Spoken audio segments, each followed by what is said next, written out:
Hello les gars. Dans cette vidéo, on va essayer de comprendre pourquoi tu ne gagnes pas en NL100, pourquoi tu n'arrives pas à t'installer en NL100 alors que j'imagine tu es un joueur gagnant en NL50.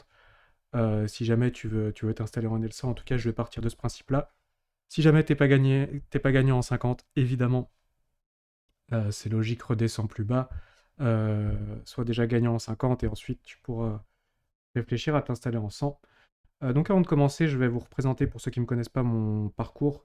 Donc de 2019 à 2020, j'étais en NL25. En 2022, j'étais en NL200. Je jouais principalement GG. J'avais pas très bien run. On voit, ça s'était bien passé à lever, mais en termes de résultats, c'était pas ouf. Ensuite, j'ai fait 2 années entre la NL200 et la NL1K, qui sont bien passées avec 34 gains à peu près euh, chacune des années. En parallèle de tout ça, je coachais des élèves entre la NL10 et la NL100 qui ont gagné plus de 65 000 euros sur les tables en plus de 7 millions de mains.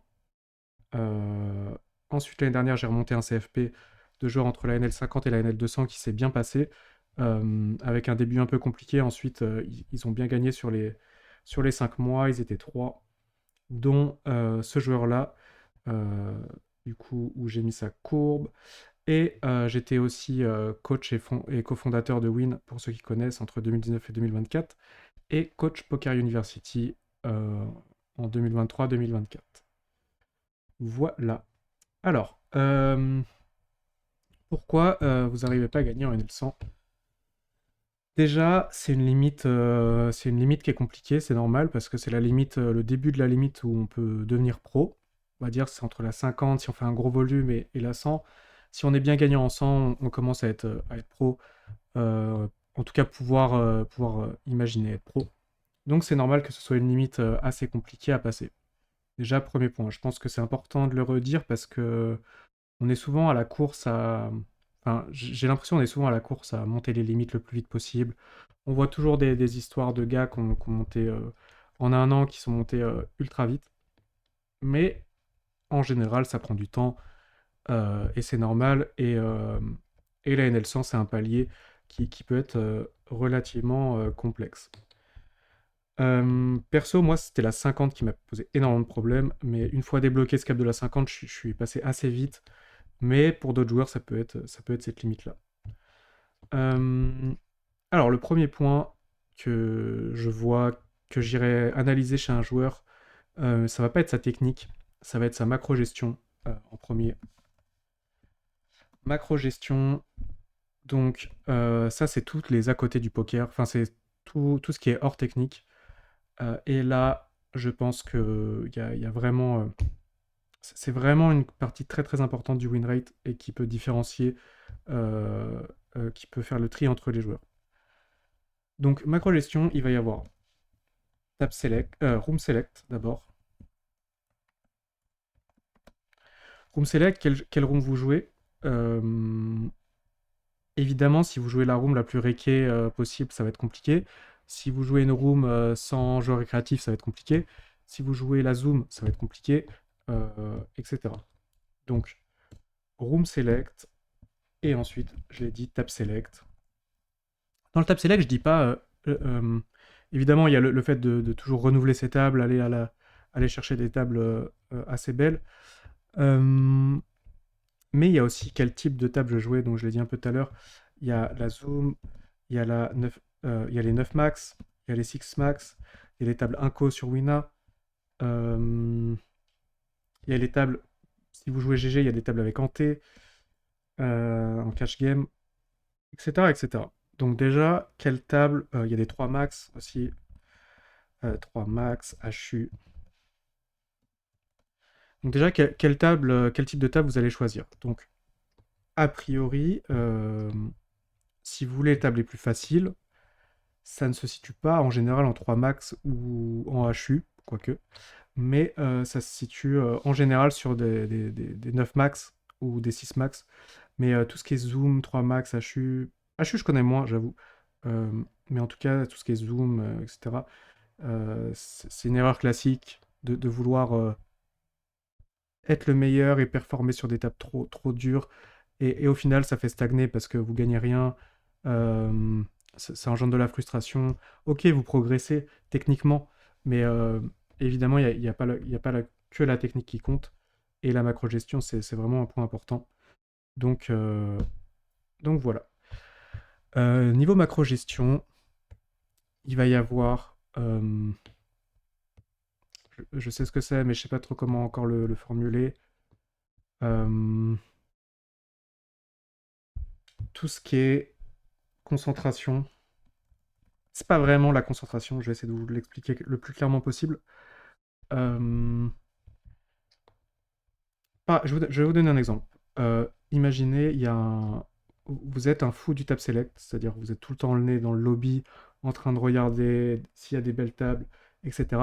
C'est possible que ça impacte énormément votre technique, qu'au final la technique soit complètement dégradée parce que vous ne suivez pas vos plays, vous jouez et vous êtes majoritairement sur l'écran d'à côté dans les lobbies.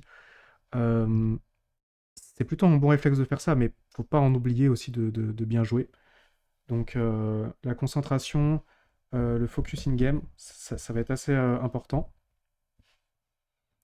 Les time-out, pas de time-out, ça c'est con à dire, hein, mais des fois il y a des élèves qui arrivent, ils m'envoient une session et je vois 3 time-out dans la session, pré-flop, sur des mains potables. Bon, ça va pas faire perdre une tonne de V, mais faut faire attention. Euh, donc voilà. Ensuite, il y a la priorisation des plays. Ça, c'est un sujet pour moi qui est assez important que peu de joueurs euh, mettent en place, et pourtant, c'est assez facile à faire, et voilà, faut juste y penser. Quand je revois des sessions des élèves et tout, je vois aussi pas mal de fois un mec qui va se prendre la tête sur un spot close à la turn, entre bet et check, sur un pot qui fait 10 blindes, et à côté de ça, il a fait brelan contre un fiche, et il se dit, bon, bah, j'ai fait brelan, je vais le déstacker, et il se concentre pas vraiment sur vraiment les coups qui font de lever. Donc ça, priorisation du focus in-game. Ça, je pense que c'est quand même un point assez négligé par beaucoup de joueurs et qui est important. Euh, même, on peut même fold un spot close si vraiment on a des coups à jouer. Je pense que ça vous parle. Je pense que vous vous revoyez en train de jouer des spots un peu close, à vouloir défendre, à vouloir call, alors que c'est pas forcément. Vous savez très bien que c'est pas forcément très EV+. Et à côté de ça, vous avez un gros spot à jouer qui est important. Ça peut être aussi, pas forcément en termes de force de main, mais ça peut être. Vous jouez contre la baleine, une baleine sur vos tables. Quand vous êtes contre la baleine, la majorité de levée va venir ici, va venir du fait de bien jouer contre le fiche ou contre la baleine. Donc, à un moment donné, faut savoir prioriser son focus, où je réfléchis, et savoir, du coup, dire non à certains coups un peu close, à certains moments de la session où il y a un gros spot à jouer. Donc, euh, donc voilà. Je pense même que, peut-être je dis de la merde, hein, mais euh, imaginez, vous foldez Dame 10 off au bouton. Quand vous avez un gros spot important, genre vous êtes turn, vous savez que c'est compliqué, euh, il va vous falloir du temps de réflexion. Et ben peut-être que fold Dame 10 off au bouton, exceptionnellement, va vous faire perdre très peu de V par rapport à jouer ce coup-là, et perdre du focus sur le coup important. Donc, en tout cas, perso, moi je priorise pas mal les décisions, donc voilà. Ça, c'est un élément assez important. Ensuite, qu'est-ce qu'il peut y avoir en termes de macro-gestion? Hmm, il y a le placement des tables, mais ça n'a pas vraiment un impact énorme. Euh, J'essaie de vous donner vraiment ce qui peut avoir un impact. Euh, tout ce qui est joué fatigué et tout, forcément, c'est un impact, mais je pense que vous l'avez déjà assez entendu. Euh, ouais, choix de la room, choix des tables qu'on va jouer. Les 9 max en général sont quand même beaucoup plus belles que les 6 max, que les 3 max. Concentration, pas de timeout. et priorisation du focus in-game, je pense, je pense que c'est pas mal. Ensuite, si jamais j'ai une autre idée en cours de route, je pourrais la rajouter. Euh, Ensuite, la deuxième catégorie, ça va être la technique, forcément. Faut pas se le cacher. Si on fait des grosses erreurs, ça va nous coûter cher. Donc dans la technique, ça c'est vraiment au cas par cas. Euh, Tous les joueurs n'ont pas les mêmes leaks. Il y a des leaks communs, mais tous les joueurs n'ont pas les mêmes leaks. Et moi, je divise en trois les compétences techniques. Euh, la value, l'agressivité et le bluff catch.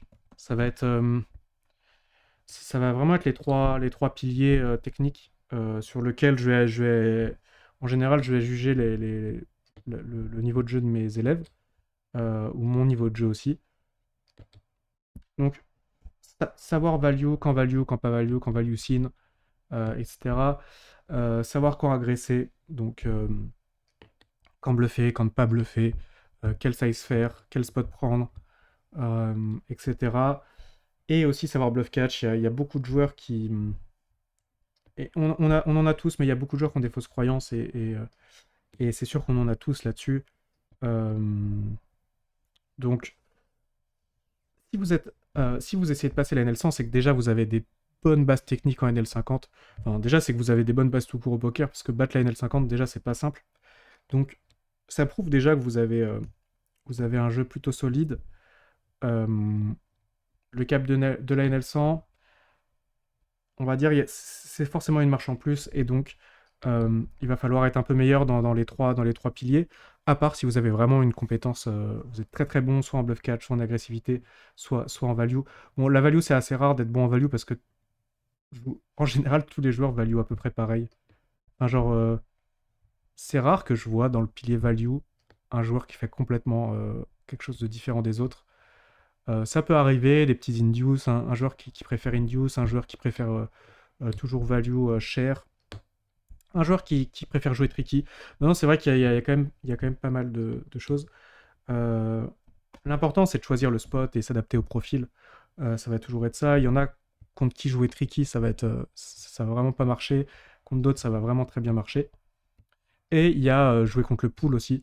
Euh, Alterner ses plays pour essayer de voir un peu euh, si le pool globalement spew quand vous faites des petits sizes ou pas. Donc voilà, bref. En tout cas, j'irai voir un peu ce qui se passe sur ces trois catégories-là. Euh, Est-ce que je les détaille? C'est une question.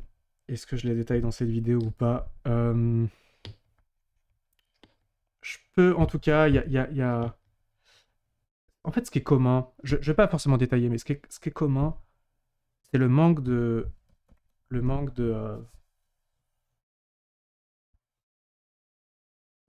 de certitude sur les plays de manière générale. En tout cas, c'est ce que je ressens d'un joueur de NL50. C'est que parfois il fait des bons trucs, parfois il fait des trucs un peu moins bons.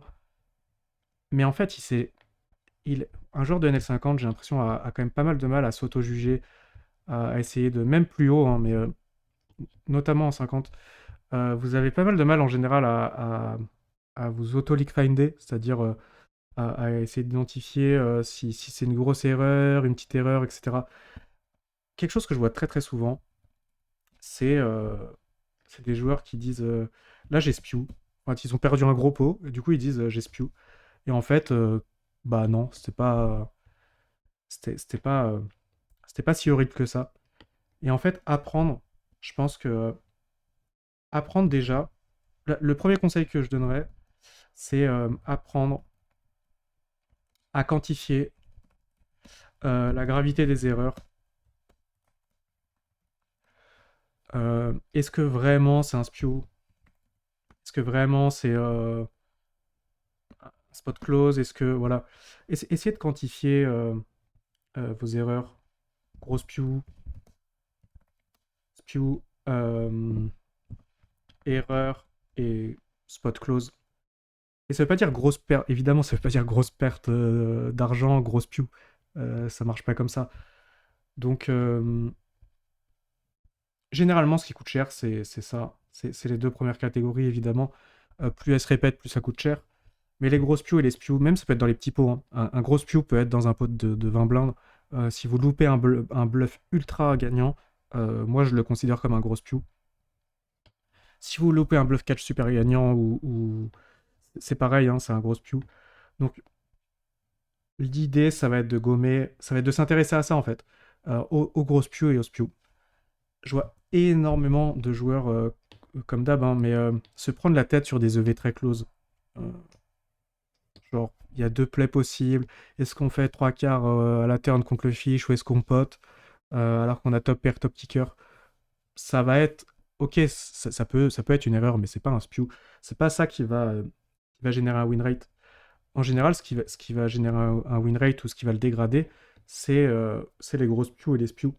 Donc, par exemple, c'est grosse pew, ouais, comme je disais, miss un gold spot de bluff, miss un gold spot de bluff catch. Euh, Ça va être call un spot under bluff, euh, bluff sans assez de FE, mais vraiment sans assez de FE, genre euh, je vais mettre bluff dans 0% de FE. J'en vois régulièrement hein, de la part des joueurs de 50. Ils bluffent alors qu'il n'y a pas d'FE, donc, ou très peu. Et au contraire, ils bluffent pas alors qu'il y a beaucoup d'FE, etc. etc. Donc après, c'est compliqué, hein, ça prend du temps de corriger toutes les erreurs, etc. Mais en tout cas, euh, l'erreur que je vois, c'est qu'il y a beaucoup de joueurs qui se concentrent sur des spots un peu close, alors qu'au final, ils font des énormes erreurs à côté. Donc je pense que si vous êtes gagnant en NL50, c'est que les grosses pews, vous pouvez les corriger relativement vite.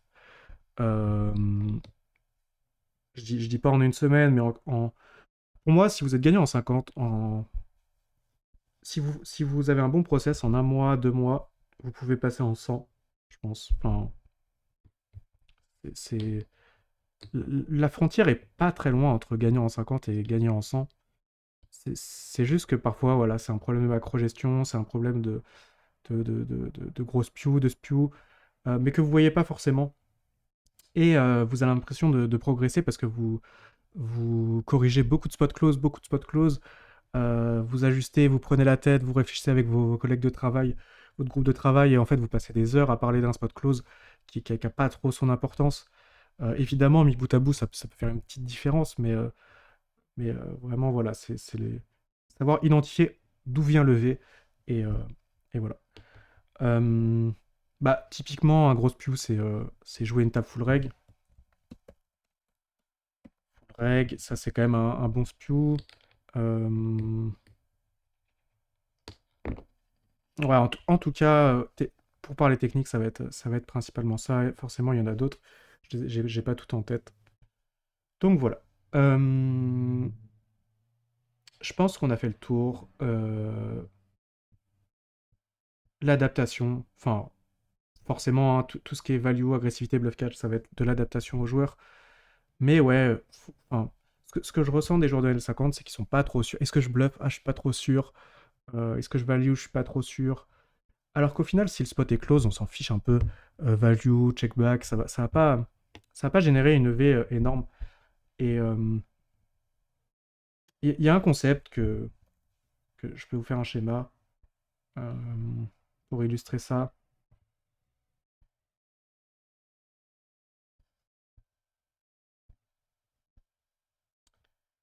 Alors, tac, on va mettre le fond en noir. Comment on fait? Tac, tac, tac. Si je fais ça.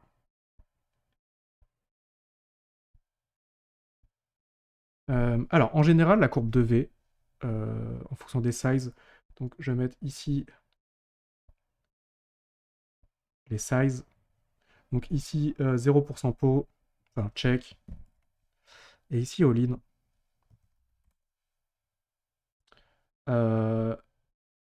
Ici overbet, pot, mi-pot. Voilà. En général,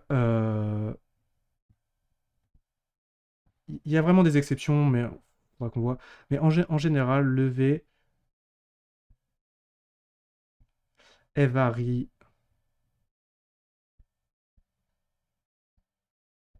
Voilà.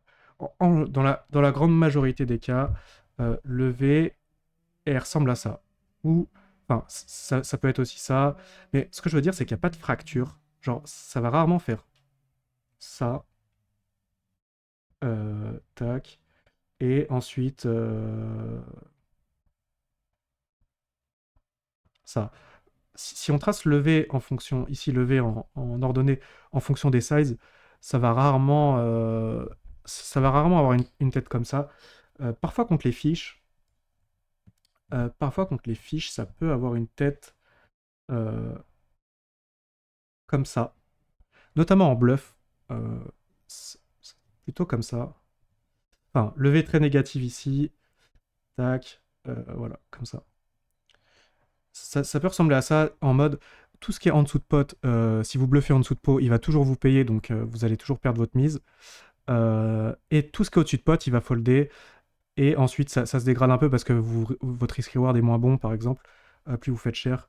Donc ça peut arriver contre les fiches, mais de manière générale, il n'y a pas besoin d'être précis, vraiment très très précis, en tout cas dans un premier temps.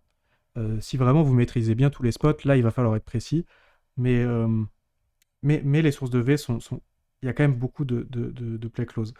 Donc c'est rare les situations où entre 120% pot et pot, il y a vraiment une différence de V énorme. C'est quand même assez rare, à part dans certaines situations.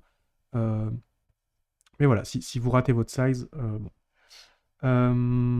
Mais de manière générale, ça va être est-ce que je bluffe 3/4 ou est-ce que je check, ça va être plutôt ça, les grandes variations de V.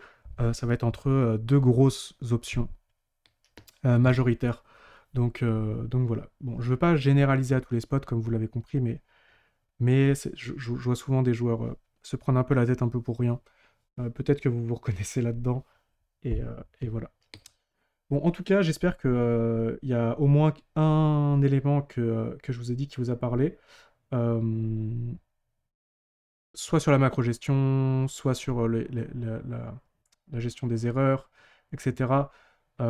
Évidemment, passer en L100, c'est pas simple, ça prend du temps, mais comme d'habitude, il faut avoir une bonne macro, un bon process où voilà, on fait les choses bien.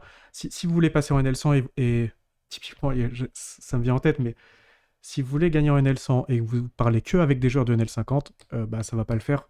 Forcément, vous êtes tous un peu dans les mêmes erreurs, même si vous pouvez piocher un peu des bonnes idées à droite à gauche et progresser ensemble. Euh, Si votre but c'est de passer rapidement à la limite du dessus, bah, évidemment, si vous parlez que à des joueurs de votre niveau, ça va être complexe pour vraiment progresser. Ça va être utile voilà, pour bosser son jeu, pour avoir d'autres visions. Mais en général, ça va pas suffire pour passer le cap, les caps au-dessus. Et je pense que vous le comprenez vite, si vous êtes en 50, imaginez-vous en NL10, imaginez vous parlez que avec des mecs de NL10, et votre objectif c'est de monter en NL50. Bah, vous voyez bien que ça va pas suffire. Et donc voilà.